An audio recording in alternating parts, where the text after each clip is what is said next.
Nous sommes très heureux de présenter au Palais Garnier notre projet de 10 ans déjà, Perle noire, méditations pour Joséphine.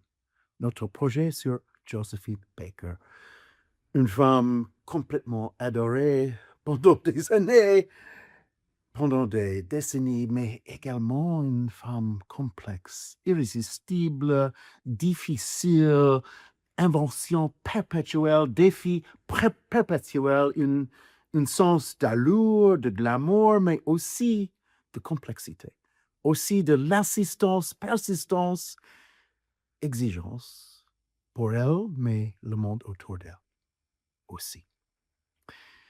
Bien sûr, elle était la femme ou le personnage black, le plus doué, le plus riche, le plus renommé de son époque, sans question.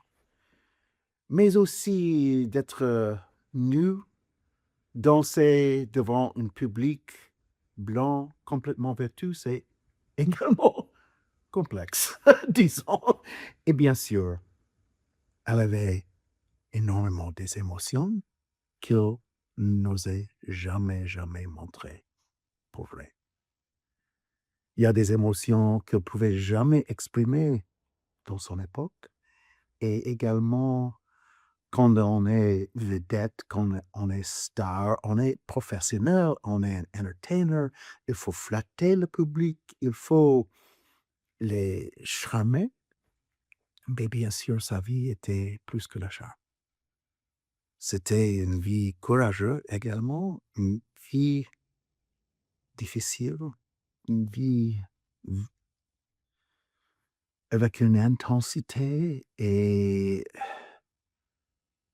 des choses qui sont assez proches à tragédie même.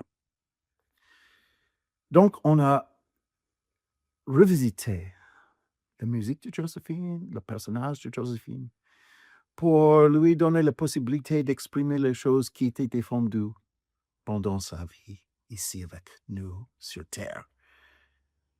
Julia Bullock, qui incarne Joséphine, a créé donc déjà son début récital à New York après sa sortie de Juilliard, une soirée qui comprit les chansons médiévales espagnoles, une suite des mélodies de Olivier Messiaen, suivie de Billy Strayhorn et Joséphine Baker. C'était une soirée inoubliable et là, on a commencé le travail sur Joséphine Baker.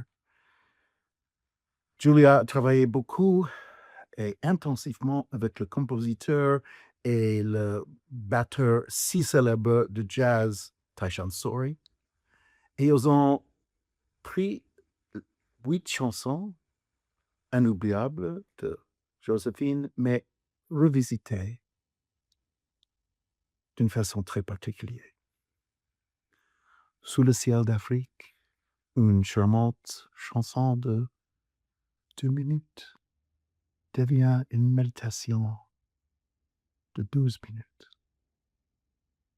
C'est plus une affiche de voyage pour une visite touristique d'Afrique, le pays, le continent de magie, mais pour tous les humains noirs qui n'étaient jamais en Afrique, un acte d'imagination, un acte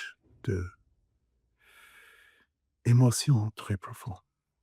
On n'était jamais là, mais c'est très proche. C'est dans son corps, mais également c'est très loin. Et bien sûr, on pense de la profondeur, l'immensité, mais aussi la tristesse et les choses politiques et économiques insupportables. Sous le ciel d'Afrique, c'est tout le ciel du monde.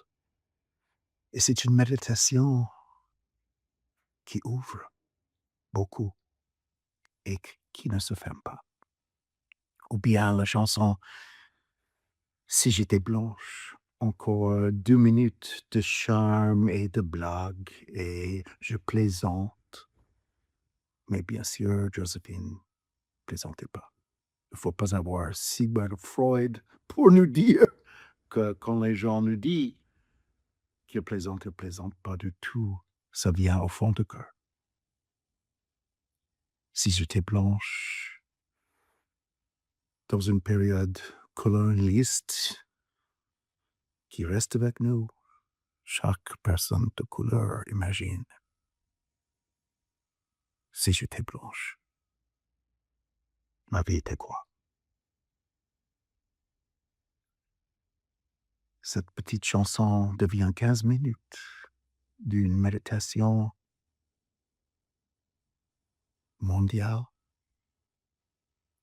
d'une méditation dessous le pot et une méditation sur la fortune, la perte, l'ambition, les obstacles, les espoirs. Et bien sûr, on a du musique étonnante de son époque, les chansons de Caraïbes, les choses complètement merveilleuses, mais qui étaient 2 minutes. Maintenant, on le revisite avec les musiciens de notre époque et le dance party peut être allez pour 10 minutes encore. Et les improvisations multiples et ouvre. Et on n'est pas dans un moment très étroit, dans une petite boîte de cabaret, mais on est dans un moment de la propre largesse, immensité de l'esprit de Joséphine, mais aussi les questions de sa vie et devant sa vie.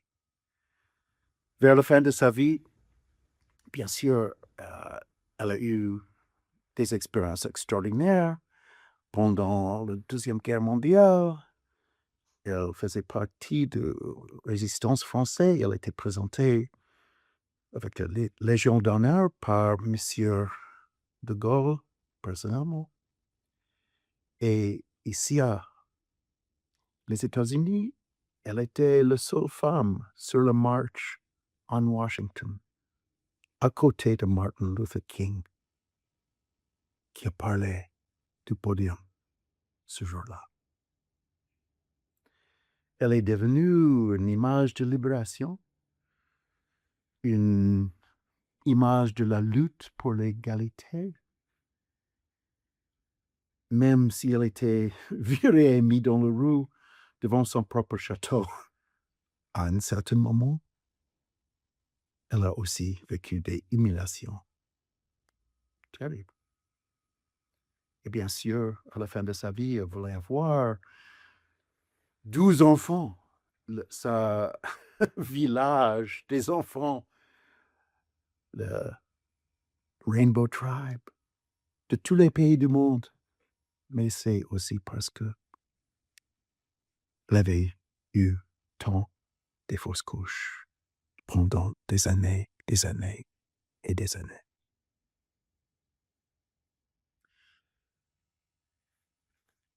On a invité Claudia Rankine de nous donner les paroles entre les chansons, aussi les méditations qui s'ouvrent vers les possibilités qui restent devant nous aussi.